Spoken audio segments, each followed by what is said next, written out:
When you hear BTIG saying that they think the Fed's going to cut rates twice this year, does that seem likely in a scenario where China might actually be picking up too? So I'm really glad you're going to have him on. It'd be good to hear what the argumentation is. You know, my basic view is the U.S. economy is in a good spot. We're going to grow by 2.5% and 3%, and the problem is outside. China's PMI is encouraging, but did you see Germany today? Yeah. Germany revised down to the worst numbers since 2012. And yet the stock market there in Germany is the biggest advancer on the European continent today, too. Because they're thinking two things. One is China matters, and two is the ECB is going to be even more dovish. It's about central banks. If you look at what happened in Q1 versus what happened in Q4, the only significant difference is that central banks got much more dovish, and that's what it's been all about. Okay, let's give you a quick update scorecard on where things stand right now, because we are kicking off Q2 after a very strong start to the year. Here is the first quarter scorecard. Dow up 11%, S&P 500 up 13%, NASDAQ up 16%. Now, every single sector is higher this year. Tech is up 19%, real estate up 17%, industrials also up 17%, and the energy sector has been on fire. Oil having its best start to the year since 2002, with crude up 32% so far this year. And the thing that I can't figure out is, if all of that is true, why do we need lower interest rates? So the reason why people argue we need lower interest rates, I'm not saying we do need lower interest rates, but the argument is... The White House thinks we need lower interest rates. Yeah, the argument is things would have been even better, and that you don't want to decouple the financial sector too much from the real economy, and the real economy is not doing as well as these amazing numbers show. So is Larry Kudlow right or wrong? Hold on. In addition to this, what we didn't say is fixed income also had a very strong quarter. And you know what? Yields on government bonds came down. So all the traditional correlation failed once again to tell you this is about liquidity, not fundamentals. And that's why the argument comes in for rate cuts. I don't think you need them. Why? Because I think the U.S. economy is in a good place. So Neil Kashkari says you don't need them. The White House says you need them. There's some other board members of the Fed that I think have maybe a different view. Where do you think they land? So, and this is the big irony, Andrew, and this is a problem for markets going forward. The Fed solidified its U-turn on March 20th, hoping to get off the stage, not to be in the spotlight. What do we find now? A massive tug of war. On the one hand, the White House pressing for 50 basis point cuts. Not only do they say cut, but they specify how much it should cut. On the other hand, Fed officials saying, not only are we unlikely to cut this year, but hikes aren't off the table.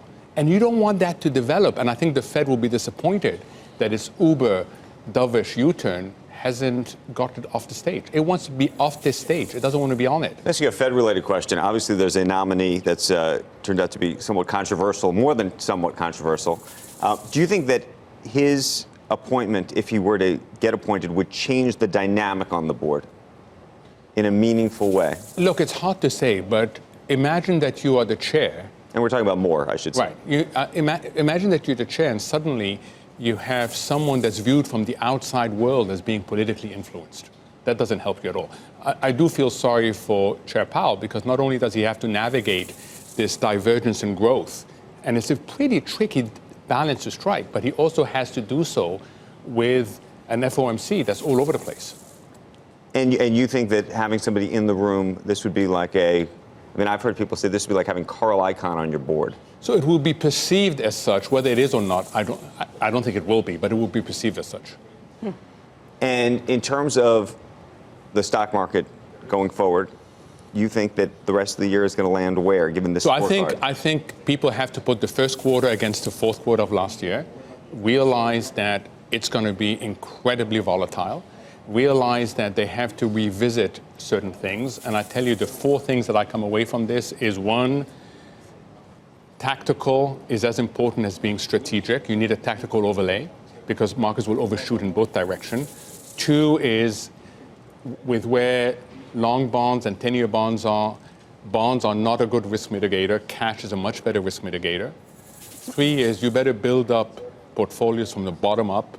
Don't use passive indiscriminately to do it on the way down. And four is, be ready to be much more agile than you've been in the past. I think these are four critical things, and they are going to be problematic for long-term investors in particular, who tend to take a strategic view and avoid cash, avoid being tactical. So don't trust the trends that we've seen in the last couple of weeks, or don't trust them. Yeah, to go I down, think or? actually this is a good time to take some money off the table, have some dry powder, just like the end of the fourth quarter when the market overshot in the other way.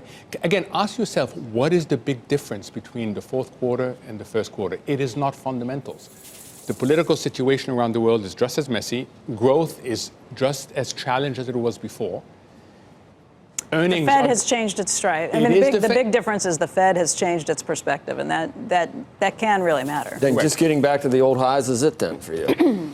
Yeah, I think so. I think we're going to trade in this much bigger range than we did last We're year. not at the old highs yet. NASDAQ is really strong today. But what you've got, and that's on the back of the China number, what you've got to look for is a change in pro-growth policies in Europe in particular. That's the big difference. That would be the big maker. Let me ask you a different question in terms of just enthusiasm for the markets right now. What was your reaction to the way the Lyft IPO traded on Friday? I think that is part of what every single bond offering is flying off the shelf. People are putting on risk now because. But was that a positive development? Meaning it came out of the gate very well. Right. However, it did come down throughout the day. This was not. Up 8%. But look at valuations. Look at valuations. Would you have put Lyft there 3 months ago? You wouldn't have. No. So levels also matter. But it traded well. Right. It traded well.